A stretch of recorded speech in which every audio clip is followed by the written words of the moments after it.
हाय, मेरा नाम डॉक्टर हिमांशु वर्मा है और मैं फोर्टिस हॉस्पिटल गुड़गांव में वैस्कुलर एवं endovascular surgeon. Peripheral arterial disease क्या होती है, आइए आज समझते हैं। आपके हाथ और पैरों में जो खून की नसें जा रही हैं, प्रिसाइजली जो आर्टरीज जा रही हैं, उनमें जब ब्लॉकेजेस होते हैं तो उससे जो भी सिम्टम्स होते हैं या नहीं होते हैं उनको मिला के पेरिफेरल आर्टेरियल डिजीज़ या पीएडी बोलते हैं। अब बहुत से लोगों में पेरिफेरल आर्टेरियल डिजीज एसिम्प्टोमेटिक रह सकती है, मतलब कि पता ही नहीं चलता, आपको कोई सिम्टम्स नहीं है। जब इन ब्लॉकेजेस की वजह से खून की सप्लाई और कम होते जाती है तो पहला जो सिम्टम आता है उसे कहते हैं क्लॉडिकेशन। क्लॉडिकेशन का मतलब क्या है कि हम चले थोड़ी दूर तक तो ठीक था, लेकिन 100, 200, 50 या 300 कदम चलने के बाद मे बी उस पैर की पिंडली में या पंजे में या थाई जांग में या कूल्हों में दर्द होने लगा। थोड़ी देर के लिए रेस्ट किए, बैठे नहीं खड़े ही रहे, थोड़ी देर के लिए रेस्ट किए तो वो दर्द कम हो गया। इसे क्लॉडिकेशन कहते हैं। अब हर पैरों में होने वाले दर्द को हम क्लॉडिकेशन से रिलेट नहीं कर सकते।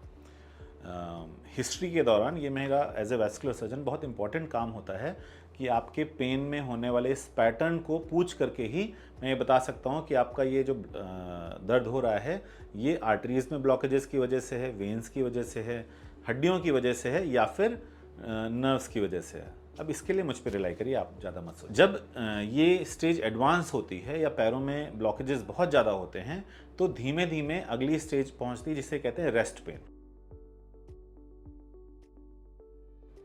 अब ऐसे में आप बैठे भी हो तो भी दर्द होता रहता है। ऐसे कई बार मरीज ऐसे मिलते हैं जो महीनों से सोए नहीं होते हैं। इनफैक्ट इसे रेस्ट पेन इसलिए कहा जाता है, रेस्ट करते हुए भी लोग बैठे बैठे सोते हैं कि ग्रेविटी की वजह से थोड़ा बहुत खून तो नीचे जाए।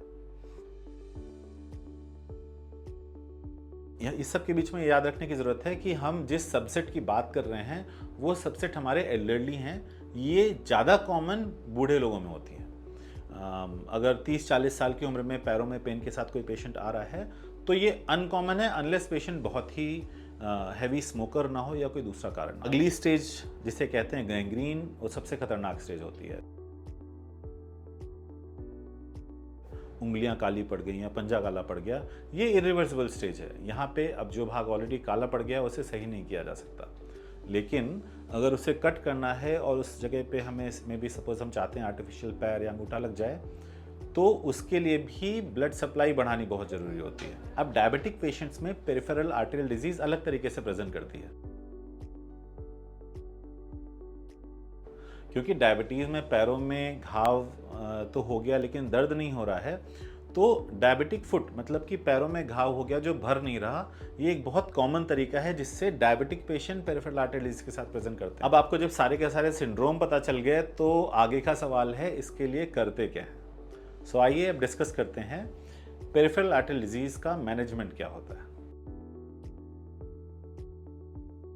पेरिफेरल आर्टेरियल डिजीज का मैनेजमेंट दो भागों में डिवाइड कर सकते हैं, दवाएं और उसके अलावा खून को बढ़ाने के दूसरे तरीके।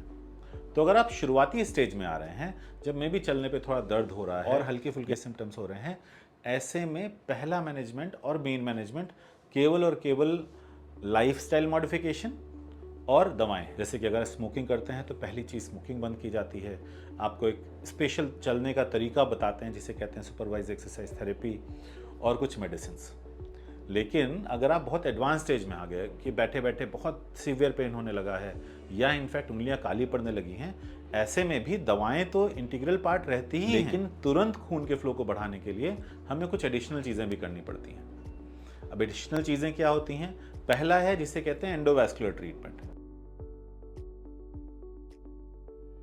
इसमें हम ब्लड वेसल्स के अंदर अंदर जाकर के पहले एंजियोग्राम करते हैं। एंजियोग्राम से हम देखते हैं कि ब्लॉकेजेस कितने हैं और फिर अगर पॉसिबल होता है तो उसी के अंदर पहले तार से, फिर उसके ऊपर बलून्स ले जा करके फुला करके उन ब्लॉकेजेस को क्लियर करते हैं, रास्ता को। इसको एंजियोप्लास्टी कहते हैं और कभी कभी ज़रूरत पड़ती है तो इसमें स्टेंटिंग की जा सकती है। लेकिन अगर ब्लॉकेजेस बहुत ज़्यादा हैं या कुछ ऐसी जगहों पे है जहाँ पे एंजियोप्लास्टी सूटेबल नहीं है तो उसके लिए बाईपास सर्जरी की जाती है।